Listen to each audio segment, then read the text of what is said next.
할렐루야. 네, 이 귀한 시간에 우리 모두에게 주의 성령이 능력으로 역사하며 말씀을 깨닫고 또 주님이 기뻐하시는 이런 삶으로서 전진해 갈 수 있기를 주님의 이름으로 축복합니다. 하나님의 나라는 말에 있지 않고 능력에 있다고 말씀해 주고 있습니다. 뒤에 설명이 되겠지만은 능력에 있다고 하는 이 말씀은 그 삶을 배경으로 하고 있다는 사실이죠. 아무리 말을 훌륭하게 할지라도 삶으로 그 말하는 것을 뒷받침해 주지 않으면 그가 하는 말은 큰 의미가 없다는 내용인 것이죠. 예를 들어 우리가 믿음 생활을 하는데 말로는 대단한 사람으로 이렇게 스스로 말하지만 그가 삶을 살아가는데 거기에는 십자가도 없고 그 사람의 삶 속에는 복음도 없어요. 말씀이 순종되어지는 이런 내용이 없다라고 한다면 그의 말은 허상입니다. 허상. 그런 의미로서 이 말씀을 바울 사도는 쓰고 있다는 사실이죠. 거짓 선지자들이 그렇고 복음을 도전하며 비아냥거리는 사람들이 거기에 해당한다. 바울 사도는 말씀해 주고 있는 것이죠. 이 본문의 내용을 바울 사도가 기록하게 되는 동기가 뭐냐면 그들이 신앙생활을 말씀 중심으로 바르게 하지를 못하고 이미 복음은 받았지만은 복음적 삶을 살지 않고 잘못된 이런 삶을 살고 있었기에 그래서 사도는 그들을 훈계합니다. 그런데도 훈계를 받아들이는 자세가 온당하지를 못해요. 그래서 바울은 강한 경고로서 그들이 말씀 안에 바로 설 것을 명하고 있는 그런 내용이라는 사실이죠. 잠언의 말씀 3장 11절 말씀을 보면은 솔로몬은 그의 아들들을 향하여 말합니다. 징계를 경히 여기지 말라. 징계를 경히 여기지 말라. 그리고 꾸지람을 싫어하지 말라 그랬습니다. 그리고 더 나아가서 잠언 13장 1절 말씀에서 지혜로운 자와 거만한 자를 가지고 이야기할 때 지혜로운 아들은 아버지의 훈계를 듣는다는 겁니다.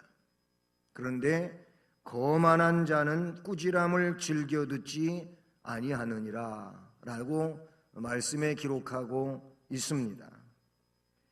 지혜로운 자는 훈계를 들을 줄 안다는 거지요. 왜냐하면 그 훈계가 뭐예요? 그에게 있어 약과 같은 겁니다. 그를 보다 더 온전하게 만들어주기 위하여 그 훈계가 주어지는 것이지요.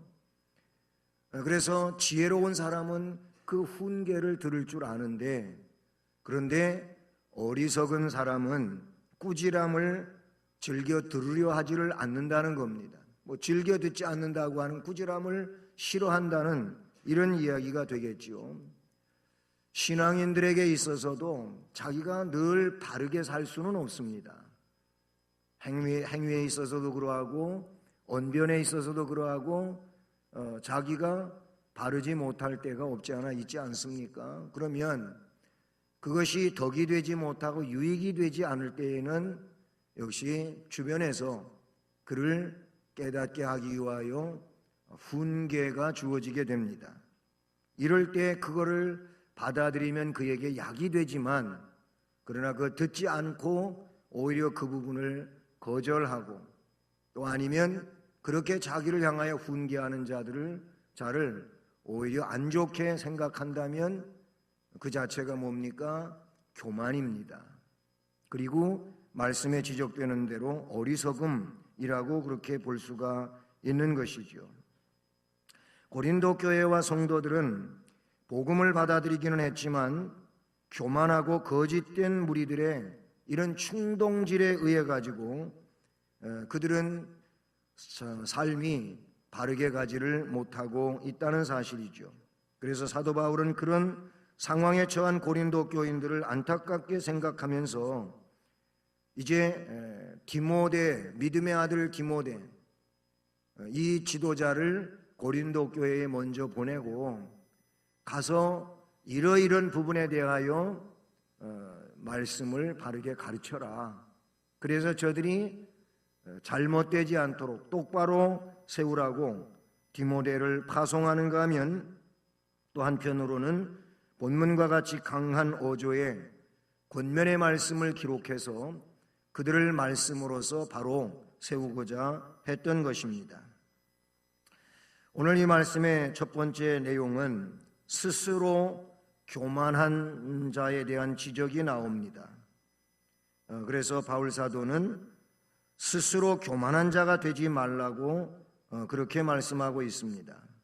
18절 보면 어떤 이들은 내가 너희에게 나아가지 아니할 것 같이 스스로 교만하여 졌으나, 이런 말씀이 있어요. 악하고 교만하며 또 어리석은 사람들의 특징 가운데 하나는 자기보다 유능하고 뛰어난 사람이 자기와 함께 있을 때에는 아무 소리도 못하고 있다가 자기보다 좀 부족하고 그리고 연약하다고 생각하는 사람이 있는 데서는 거기서 또 자기의 이런 그 모습을 그들에게 군림하는 이런 자태로 그들 앞에 나서고 한다는 것이지요. 어떻게 보면 이것이 어리석은 것이지요. 그는 삶의 처지와 형편에 대해서 판단을 잘 못하고 있는 그런 내용이라고 볼 수가 있습니다. 앞에서는 정정당당하지 못하고 뒤에서 수근수근 거리는 것, 이거는 말세의 현상이기도 하고 성도에 온당하지 못한 이런 내용이라는 것이죠. 그래서 뭔가 궁금증이 있다든지 아니면은 뭔 내용을 접한 것이 있으면 그 부분에 대하여 그냥 그 장본인이 없는 데서 왈가왈부할 일이 아니고 그 일에 대하여 그 장본인을 만나서 물어보든지 아니면 이런 얘기가 있는데 이게 사실인지 이렇게 하는 것이 지혜로운 것이고 바른 것입니다. 그래야 잘못되지 않을 수가 있고 어떤 내용이든지 와전되지 않을 수가 있습니다. 그렇지 않고 추측만 가지고 이야기를 하다가 보면은 이 내용은 와전될 수밖에 없고 그 본질과는 너무나도 다른 얘기들이 그렇게 무성하게 일어날 수 있는 상황이 되는 것이죠. 그러면 그것은 악입니다. 그건 죄입니다. 그렇게 하지 말라고 성경은 말씀하고 있는데 그런 일을 우리가 벌이고 있다면 그거는 하나님이 명하신 일들에 잘못되어 있는 이런 내용이지 않을 수 없다, 그런 얘기죠. 그래서 뒤에서 많은 말을 하지 말고 앞에서 말할 수 있어야 되고, 그리고 어떤 얘기든 그 본질에 가까워야 되고 그 장본인에게 그 얘기에 대하여 질문하고 묻고, 아 그랬군요, 이 얘기가 이렇게 잘못되어 있네요, 이럴 수 있는 상황이 돼야 이것이 틀리지 않고 그리고 악이나 죄가 되지 않을 수 있다는 사실이죠. 고린도 교회에도 이런 자들이 있었다는 겁니다. 그래서 교만하고 거짓된 자들이 있었는데 그들은 바울이 고린도후서 1장 17절 말씀을 보면 바울을 깎아내리기를 좋아하는데 어떻게 이야기를 했냐면은 바울은 변하기를 잘한다 그랬어요. 실제로 바울이 그런 사람이 아니거든요. 바울 굉장히 강직한 분입니다. 그런데 고린도 교회의 이 잘못된 사람들은 바울을 어떻게 말하냐면 그 사람은 이랬다 저랬다 변하기를 잘한다, 이런 얘기를 얼토당토하지 않게 떠들고 다녔다, 그런 얘기죠. 이 고린도후서 1장 17절에 나오는 말씀이에요. 그런가 하면 고린도후서 10장 10절 말씀을 보면 바울 사도는 몸도 약하고 그리고 그가 말하는 것은 분명하지가 않고 하면서 언변이 시원치 않다고 막 이런 얘기를 하면서 바울을 비난하고 깎아내리는 이런 일들이 있었다는 사실이죠. 물론 지상교회는 조직신학에서 또 이야기하고 있는 것처럼 전투적인 교회의 전투적인 교회.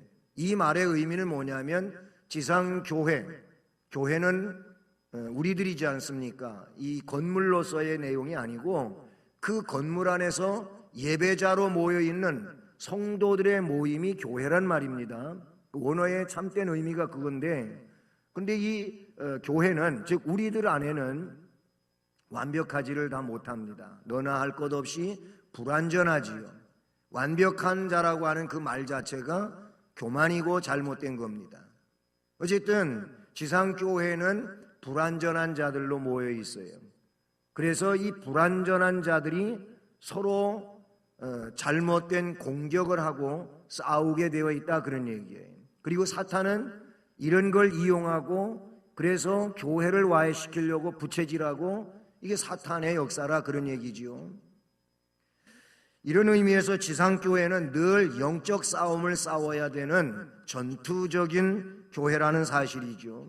제가 앞에 예배의 서원으로 로마서의 말씀을 낭독해 드렸어요. 강하다고 하는 사람이 있느냐? 신앙적으로 남보다 더 성령 충만하고 강한 자가 자라고 스스로 인정할 수 있느냐? 그렇다면 그 강한 사람은 약한 자들의 약점을 담당해 주는 사람이 강한 자라는 거예요. 약한 사람의 약점을 그거를 근거로 해가지고 그 사람을 비난하고 헐뜯고 그래서 이상한 말을 하고 소문을 무성하게 만들고, 이거는 절대로 강한 사람이 아니고 오히려 그 사람보다도 더 약한 사람이라 스스로 자기 자신이 그런 존재라고 이야기하는 거예요.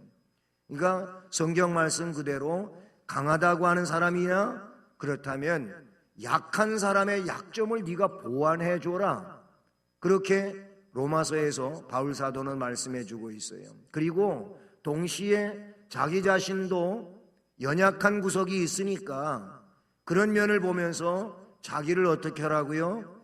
점점 보완시켜가는 이런 온전한 자로 세워지기를 힘쓰라고 말하고 있어요. 왜 그렇게 해야 되냐면은 주님이 그 길을 먼저 가신 거예요. 주님이 죄인들의 짐을 져주신 것이고, 그리고 그들을 온전케 하나님 앞에 세우기를 원하시며 역사하신 분임을 말씀해 주셨지 않습니까?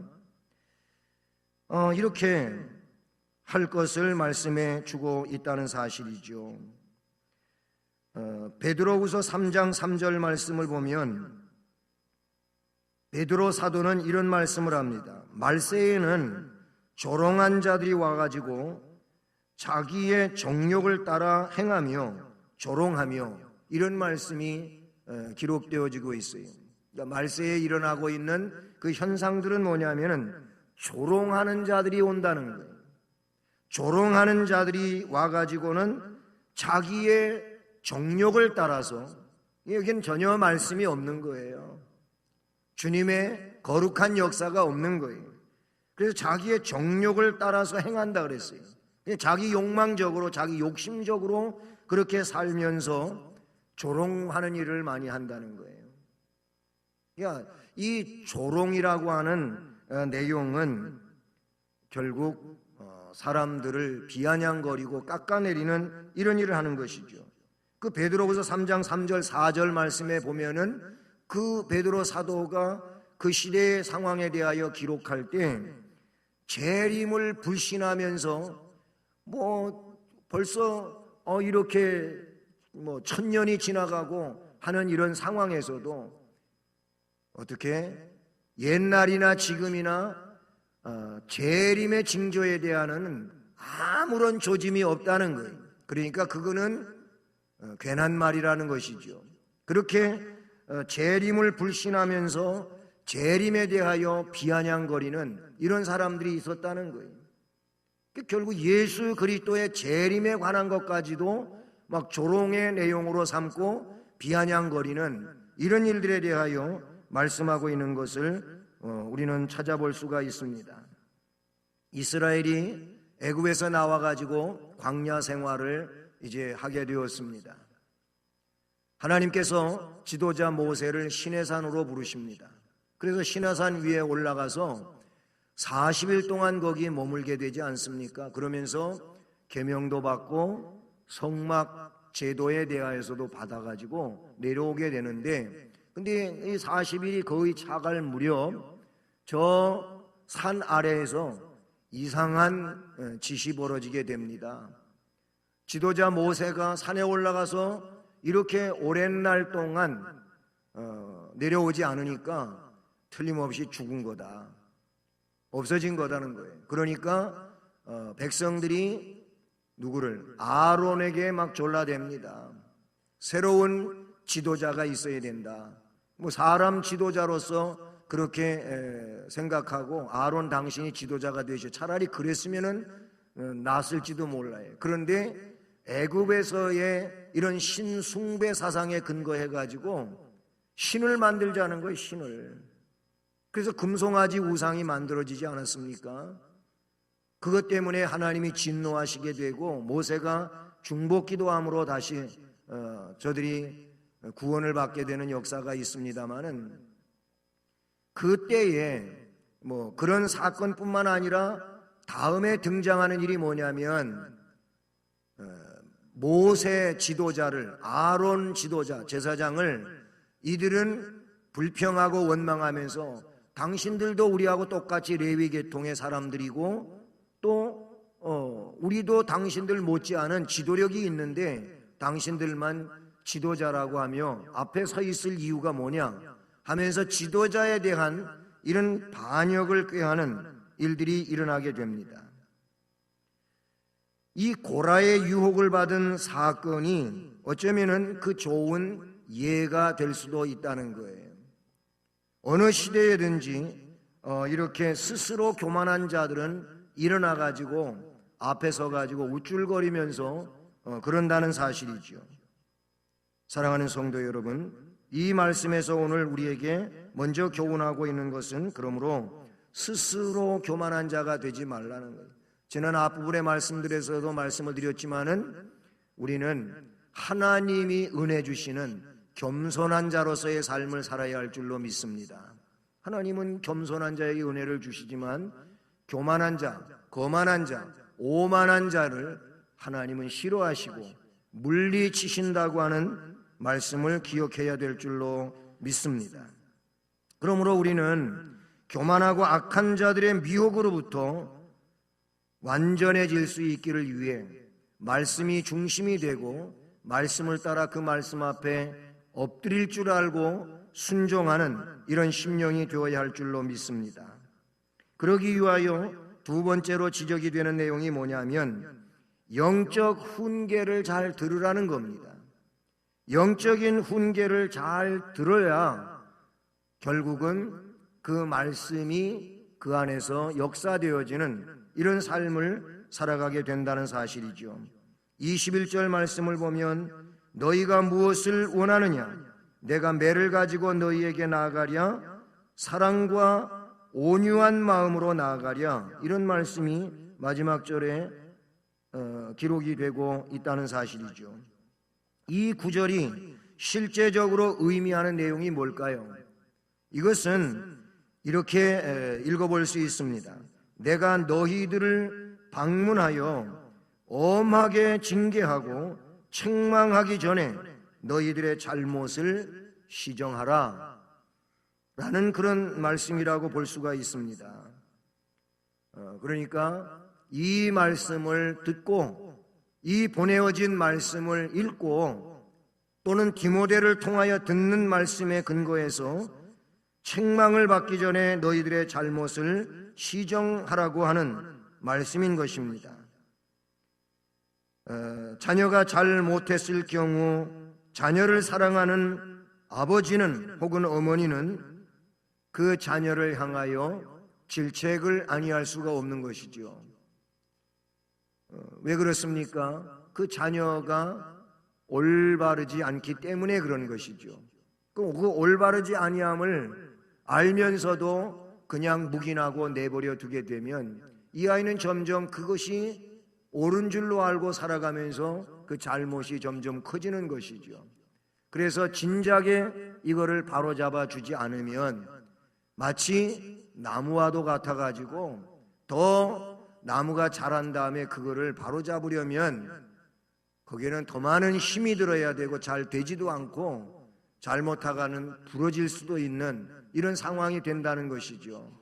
그래서 그때그때 빨리빨리 그 잘못을 깨우쳐서 바로잡아 주는 것이 부모의 역할인 것처럼 하나님도 성도들이 바르게 살아갈 수 있도록 말씀을 주심으로 그 말씀으로 그때그때 바로잡을 수 있도록 해 주시는 줄로 믿습니다.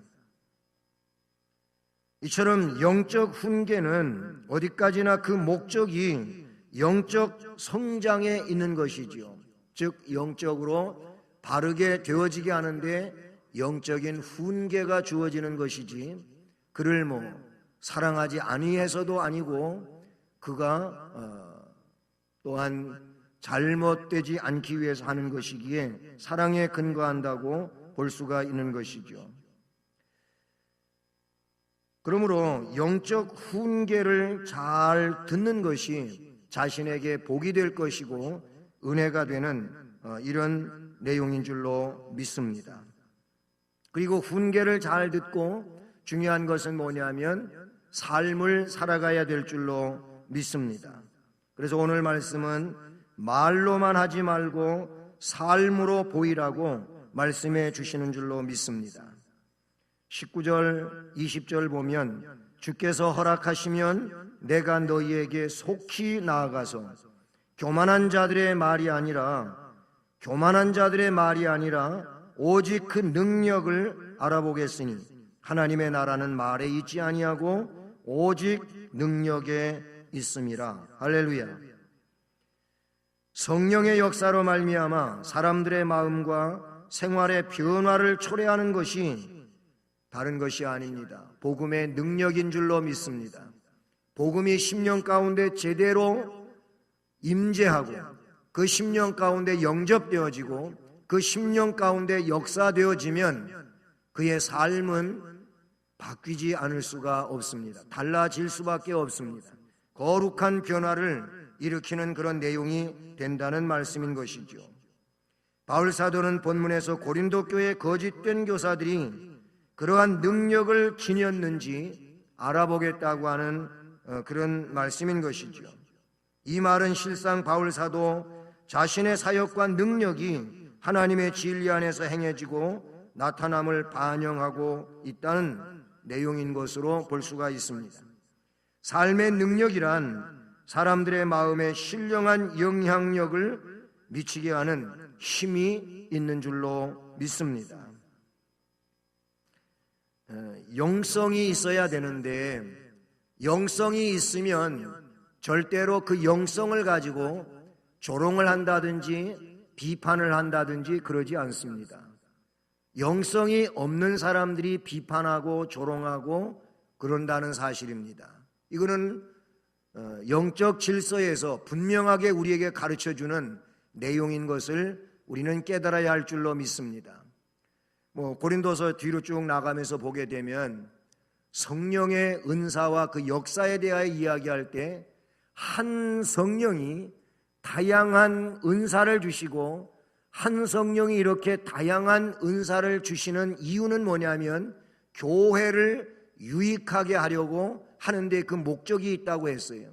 그러면 성령이 하시는 일이 유익하게 하는 것이고 그 유익으로 교회가 유익하게 하려고 한다고 한다면 그 성령의 역사가 즉 그 영성을 가지고 있는 성령의 역사가 뭘 비판하고 뭘 조롱하고 그러겠어요? 그러지 않고 오히려 세운다는 것이죠. 아름답게 세워가는 이 일을 하는 것이 성령의 역사인 줄로 믿습니다. 그러므로 영성이 없는 이 내용이 뭘 하냐? 비판하고 조롱하고 그런다는 거예요. 영성도 없으면서 예배를 판단하고 불평해요. 영성이 없으면서도 기도에 대하여 판단하고 불평을 해요. 영성이 없으면서 설교를 자기 잣대로 판단하고 비판을 해요. 그에게 영성이 주어진다면 절대로 비판하고 판단하지 않습니다. 그러므로 비판과 판단이 있다고 하는 것은 나 스스로가 영성이 없다고 하는 것을 말한다, 그런 얘기가 된다, 이렇게 볼 수가 있는 거예요. 그리고 이런 판단과 불평은 교만이고 어리석은 행위에 해당하지 않을 수가 없다. 이미 앞에서 말씀드린 것처럼 지혜로운 자와 어리석은 자의 차이점은 훈계를 듣는 것과 꾸지람을 듣지 않는 이 차이에서 말씀드렸듯이 바로 그렇게 말씀을 정리해 볼 수가 있다는 사실이죠. 어떤 사람은 수사학적 능력이 있습니다. 다시 말하면 언변이 있다, 그런 얘기. 말하는 재주가 있어요. 말재주가 있다, 그런 얘기입니다. 말재주는 있는데 그가 그렇게 재주 있게 말하는 것처럼 삶을 사느냐? 그렇지는 않은 거예요. 그러니까 결국 말과 삶이 다르다, 그런 얘기죠. 우리는 이 언변을 가지고 있다는 내용을 고급 용어로다가 수사학적이라고 말해요.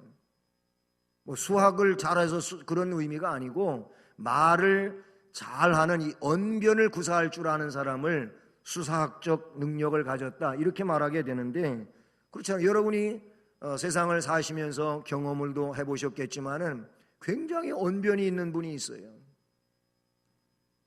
그러나 그 언변이 삶에 얼마만큼 그가 영향력을 미치며 뒷받침되고 있나, 우리는 그것을 눈여겨보지 않을 수 없다, 그런 얘기인 것이죠. 그런가 하면 지식적인데 굉장히 탁월한 사람들이 있어요.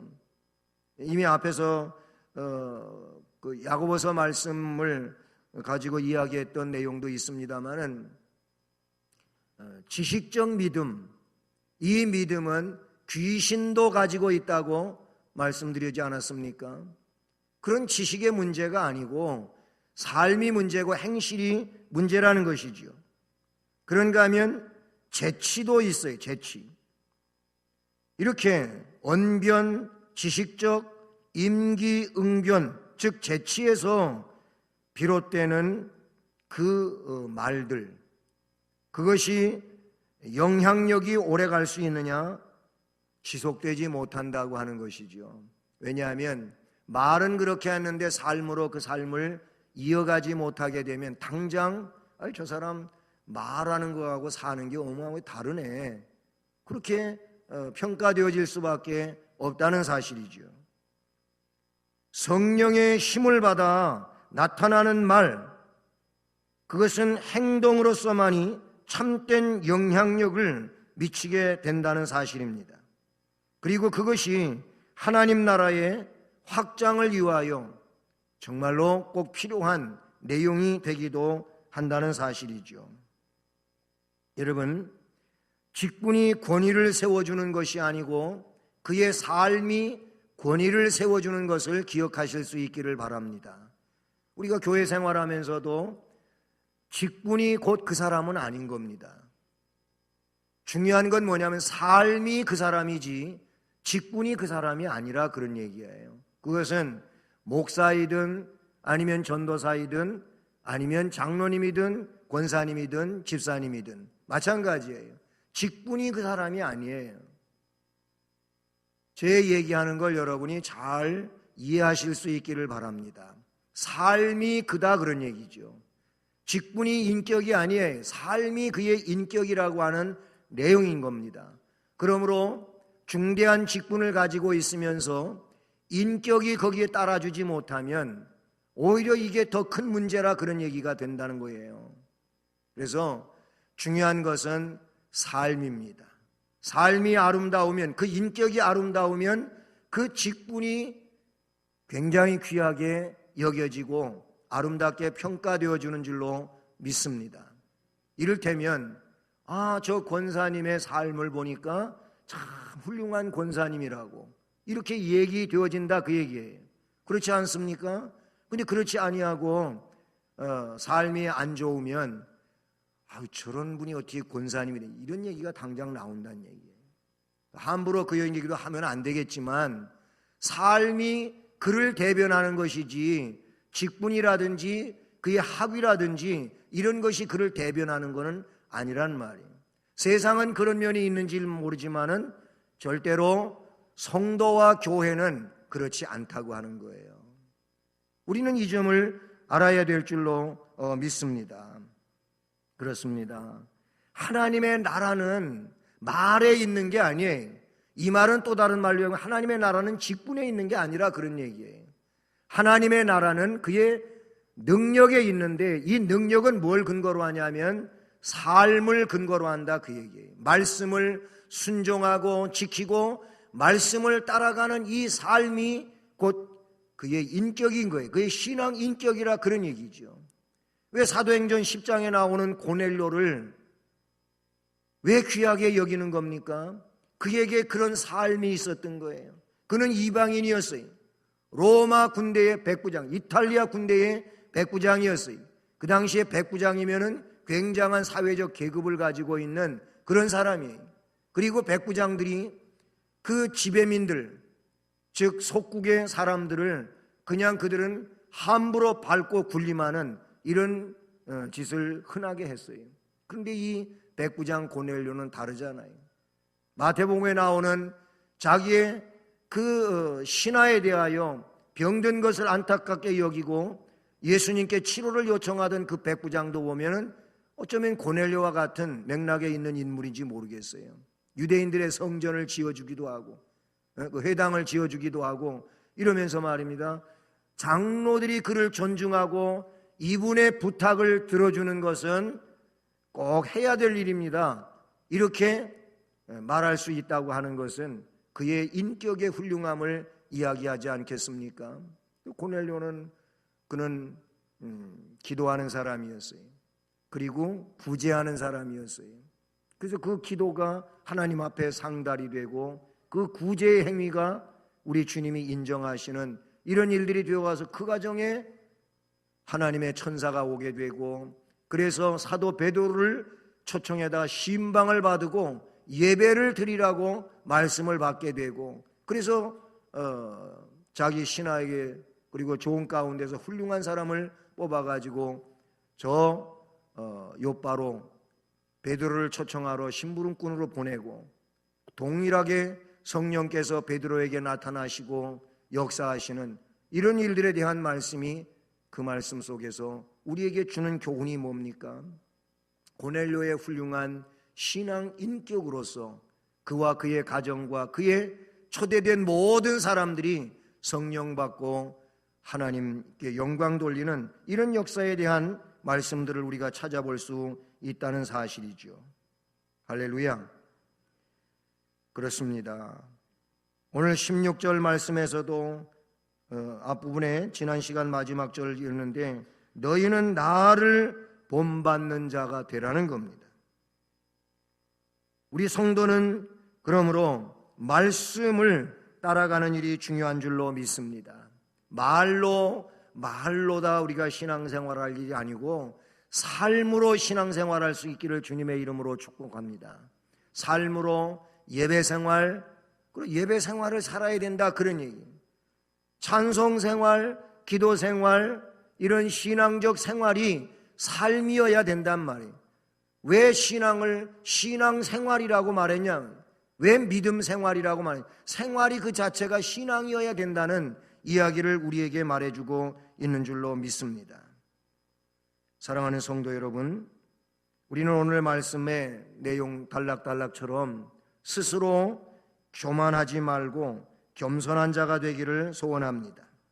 그리고 영적 훈계를 잘 듣고 자신을 바르게 세우는 은혜로운 성도가 되기를 바랍니다. 무엇보다도 말로만 신앙생활하는 것이 아니고 삶으로 신앙생활하는 이런 능력적 신앙생활을 하는 자가 되기를 간절히 소원합니다.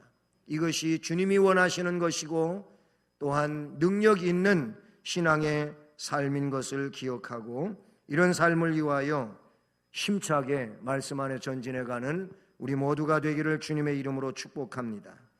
찬송하시겠습니다.